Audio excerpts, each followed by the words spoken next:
আসসালামু আলাইকুম মুসলমান ভাইরা, হিন্দু ভাইদের নমস্কার।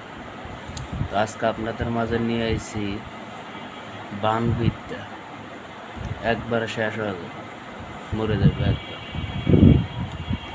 তো বানবিদ্যা প্রয়োগ করতে নিয়ম বলে দিচ্ছি। একটা জায়গায় বাদ রাখবো, মন্ত্র আমি দিয়ে দেবো, কিন্তু কোন জিনিস দিয়ে বান মারতে হয় সেটা বলবো না,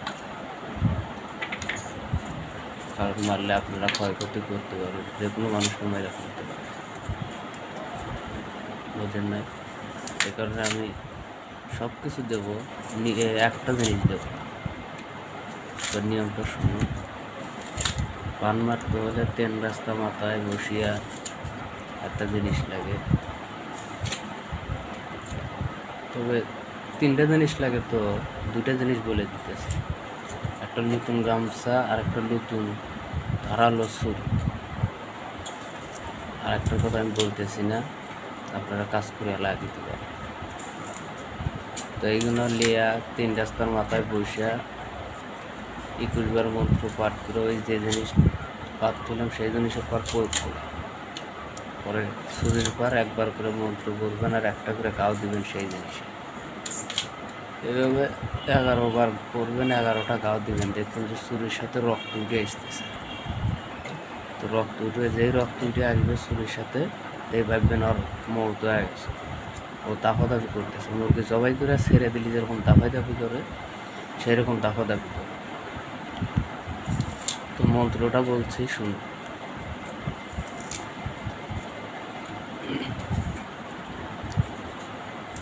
কালী কালী মহাকালী, ইন্দ্র কি বেটি, ব্রহ্মানে শালী, আমার কথা না যায় খালি, 2 হাতে লাগা তালি, মহাকালী দেও মা আমার বর,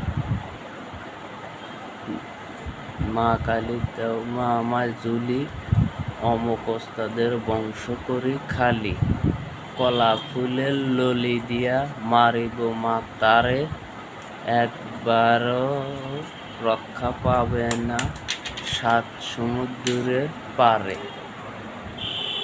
রে মা দেখরে খড়ি মন্ত্র পড়ি, অমকের গলায় লাগাই ছুরি, এই ছুরি বৃথা গেলে 7 সমুদ্রের পানি সকার থাকে।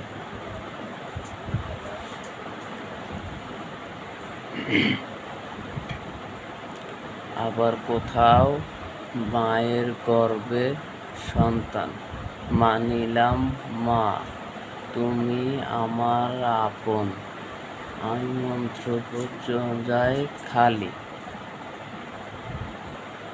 কার আজ্ঞে, ব্রহ্মা বিষ্ণু আজ্ঞে। এই ছিল মন্ত্র,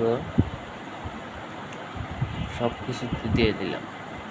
তবে একটা জিনিস বললাম না, আপনাদের যদি কোনো প্রয়োজন হয় তো আমার সাথে যোগাযোগ করবেন, আমি বলে দেবো। বুঝতে পারছেন? আল্লাহ হাফেজ।